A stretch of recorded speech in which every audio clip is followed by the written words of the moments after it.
NFT کے بارے میں بھائیوں نے سوال کیا تھا، بلکہ ایک بھائی نے تو کہا ہے کہ آپ NFT کے بارے میں ایک ویڈیو بھی ریکارڈ کروائیں، تو جس وجہ سے میں آپ کے سامنے چند احادیث اور ان کی روشنی میں تھوڑی سی وضاحت پیش کروں گا، اور اصل میں NFT ہے کیا، اس پہ تھوڑی سی وضاحت کرتے ہیں۔ سب سے پہلے نبی مکرم صلی اللہ علیہ وسلم نے ارشاد فرمایا، حلال بھی کھلا ہوا ہے اور حرام بھی ظاہر ہے، واضح ہے، لیکن ان دونوں کے درمیان کچھ چیزیں ایسی ہیں جو مشتبہ ہیں، شک میں ڈالنے والی ہیں۔ نبی علیہ السلام نے فرمایا، جو شبہ والی چیزوں کو کرنے کی جرت کرتا ہے تو قریب ہے کہ وہ ایسے گناہوں کے اندر مبتلا ہو جائے جو بالکل واضح طور پہ گناہ ہے۔ آپ علیہ السلام شبہ کی چیزوں سے اتنا زیادہ گریز کرتے، اتنا زیادہ دور جاتے۔ ایک دفعہ جناب انس بن مالک رضی اللہ تعالیٰ عنہ بیان فرماتے ہیں، مر النبی صلی اللہ علیہ وسلم بتمرۃ مسقوطہ، اللہ کے نبی صلی اللہ علیہ وسلم گزر رہے تھے، راستے کے اندر کھجور گری ہوئی تھی، تو آپ علیہ السلام نے فرمایا، فقال، آپ علیہ السلام نے فرمایا، لولا ان تکون صدقۃ لاکلتها، اگر مجھے اس بات کا شبہ نہ ہوتا، ڈر نہ ہوتا، شک نہ ہوتا کہ یہ صدقے کی چیز ہے تو میں اس کو کھا لیتا۔ یاد رہے کہ نبی مکرم صلی اللہ علیہ وسلم اور آپ کے خاندان، آپ کے اہل بیت، آپ کے خانواده والے اور آپ کے گھرانے والے، ان کے اوپر صدقہ حرام تھا۔ تو اللہ کے نبی صلی اللہ علیہ وسلم نے فرمایا، اگر مجھے اس بات کا ڈر نہ ہوتا، یہ شبہ والی چیز ہے، شک والی، کہ صدقہ نہ ہو جائے، صدقے کی کھجور نہ ہو تو میں اس کو کھا لیتا۔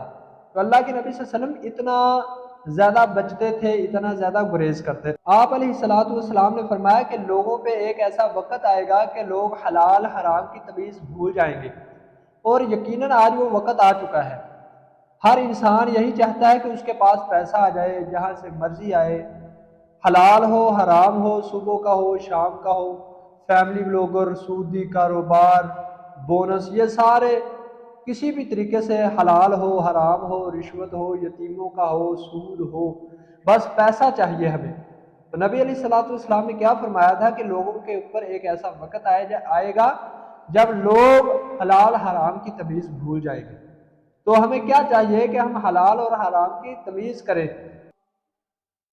NFT اصل میں ہے کیا؟ NFT بنیادی طور پر ہوتا یہ ہے کہ کوئی آرٹ، کوئی کیلیگرافی، اس کو ڈیجیٹل بنایا جاتا ہے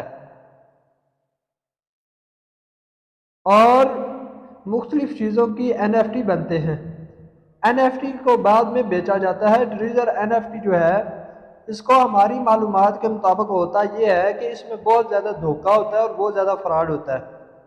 اگر آپ ٹریزر NFT کی ویب سائٹ پہ جائیں تو آپ دیکھیں گے کہ جو خرید رہے ہیں یا جو سیل کر رہے ہیں، ان میں سے کسی کی بھی ٹوکن ID شو نہیں ہو رہی ہوتی۔ اسی طرح جب آپ کسی چیز کو سیل کرتے ہیں تو کچھ سینکڑوں کے اندر ہی آپ کے اکاؤنٹ کے اندر ڈالر بڑھ جاتے ہیں، تو اس کا بھی بالکل پتہ نہیں ہوتا کہاں سے آئے ہیں، کہاں پہ جانے ہیں، کچھ اتا پتہ بالکل نہیں ہوتا۔ تو شرعی اعتبار سے بھی بالکل ٹھیک نہیں ہے، کیونکہ نبی صلی اللہ علیہ وسلم نے فرمایا، جب انسان کوئی چیز لے، اس کو پھر خریدے، اس کو پھر اپنے قبضے میں لے، اور جب اس کے قبضے میں آ جائے تو پھر اس کے آگے سیل کرے، آگے بیچے۔ تو اس میں بہت زیادہ دھوکہ ہے، فراڈ ہے۔ اس طرح اس سے پہلے بھی کئی ویب سائٹس، کئی پلیٹ فارمز ہمارے ساتھ دھوکہ کر چکے ہیں۔ آپ کو ابھی بھولا نہیں ہوگا کہ پچھلے دنوں ابھی ایک بہت زیادہ مشہور ویب سائٹ تھی GTM وغیرہ، اس کے اندر بہت زیادہ لوگوں نے پیسے انویسٹ کیے، بہت زیادہ پیسے لگائے، میرے اپنوں نے، میرے عزیزوں نے بھی اس کے اندر لگائے، محلے داروں نے، ہمسایوں نے، گاؤں والوں نے۔ تو پہلے تو بڑی خوشی خوشی اس کے اندر شامل ہوئے، لیکن بعد کے اندر بیچارے اتنے زیادہ پریشان ہوئے کہ کسی کو شرم کے مارے کسی کو بتاتے بھی نہیں تھے کہ کتنا ان سے دھوکہ ہوا ہے۔ لاکھوں کی لاگت انہوں نے ضائع کی، لاکھوں روپے ضائع کیے، صبح شام اتنے پیسے دھڑا دھڑ لوگ اس میں ڈال رہے تھے جیسے کوئی بڑا ہی اہم کام ہو گیا۔ تو اس طرح اور بھی کئی وائس لنک اور ٹیکنا، GTM، اور اب NFT ہے، اس کی زیادہ سے زیادہ مدت تقریباً 2 ڈھائی اور 3 سال تک ہوتی ہے۔ اس کے بعد لوگ جب دھڑا دھڑ اس میں پیسے لگانے شروع کر دیتے ہیں، لاکھوں لوگ، ہزاروں لاکھوں کی لاگت اس کے اندر انویسٹ کرتے ہیں، تو پھر یہ غائب ہو جاتی ہے۔ اس طرح کا سکیم دے کر ہمیشہ یہ غائب ہو جاتا ہے۔ تو یہ دھوکہ ہے، فراڈ ہے، تو دھوکہ دہی اور فراڈ سے اللہ کے نبی صلی اللہ علیہ وسلم نے منع فرمایا ہے۔ شبہ کی چیزیں زیادہ سے زیادہ کوئی عالم دین یہ کہہ سکتا ہے کہ یہ شبہ کی چیز ہے، اس کو حلال نہیں کہہ سکتا۔ اگر کوئی حلال کہے گا تو پھر ہم اس سے دلیل مانگے گا، اگر اس کو کوئی اچھی بالکل معلومات، بالکل صحیح معلومات ملے کہ یہ حلال ہے تو وہ ہمیں بھی بتائے۔ اللہ تعالیٰ ہمیں حلال حرام کی تمیز کرنے کی توفیق عنایت فرمائے۔ اس طرح کے اہم پیغامات سننے کے لیے جڑے رہیں ہمارے ساتھ۔ میں ہوں آپ کا میزبان حافظ محمد احمد۔